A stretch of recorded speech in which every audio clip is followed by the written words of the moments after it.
Hello everyone, this is AndresRestart, and Nintendo just made a very significant announcement that has massive implications. You will be able to save more money moving forward because of this change, but also it's going to probably lead to something very significant happening to the game industry. It's going to lead to a significant shift, and so there are some pretty big implications here, which is what I want to dive into today. Now, before going forward, let me point out I have this goal to reach 60,000 subscribers, so I would very much appreciate your subscription if you haven't subscribed already and you find yourself enjoying my videos. So here's the massive announcement. This is on Nintendo's official news page right here. About Nintendo Switch 2 game pricing.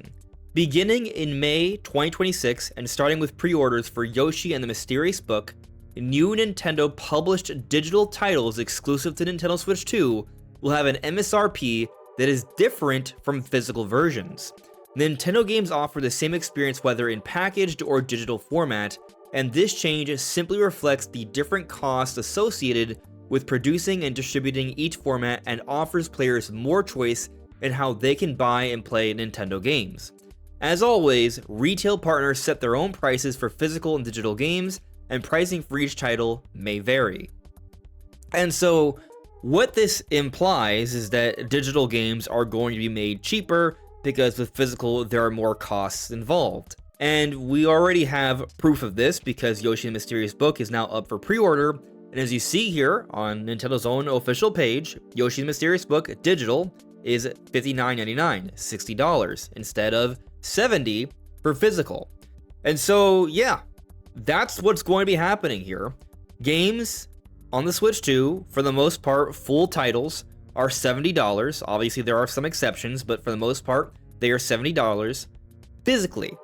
And they've been $70 digitally and physically since launch, but starting in May with Yoshi, when you buy digitally, you'll be able to save $10, and I'm sure pricing will vary for games that aren't for the typical full price.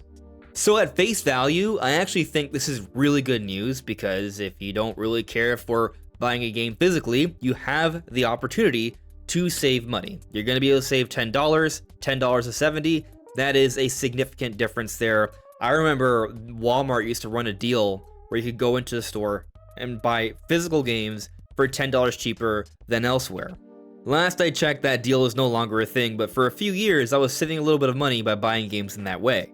But I believe there are some significant implications here. And this is something we've actually talked about and theorized on before, that perhaps Nintendo could sell digital titles at a cheaper price because, well, it's not as expensive for them to put out there.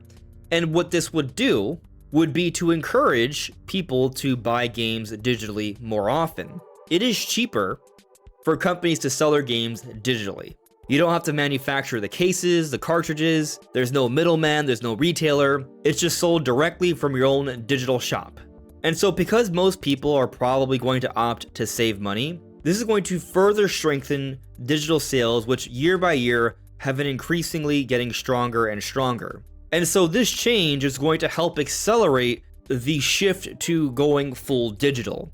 It's an inevitability, as most would agree. Physical games are a dying breed, as unfortunate as it may be. It may be the case that Nintendo will still opt to sell physical for a premium moving forward, but in smaller batches as digital becomes more and more prevalent. So hopefully, for those who would prefer to have physical, it stays a thing, but the way it stays a thing is by it being sold at a premium. And what I find interesting about this is how Nintendo went about doing this, because they're only now deciding to do this starting in May with Yoshi and the Mysterious Book. Why didn't they start when they launched with the Switch 2 last year? Was this a decision that they made after the launch, or did they always have this plan in mind? And I'm inclined to think that they had this plan in mind from the beginning. Imagine if they had announced the Switch 2, and they raised the prices of games, but only physically. People would then be looking at it as if Nintendo was charging people more to play physical, as opposed to how people are going to look at it now, where physical is staying the same price, but you can now save money by getting it digital. And I'm not trying to paint Nintendo in any sort of nefarious way here. At the end of the day, they have made a change that's going to help people save money.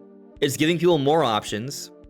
And depending on how you look at it, Well, from one angle, this is going to increase the acceleration towards going full digital.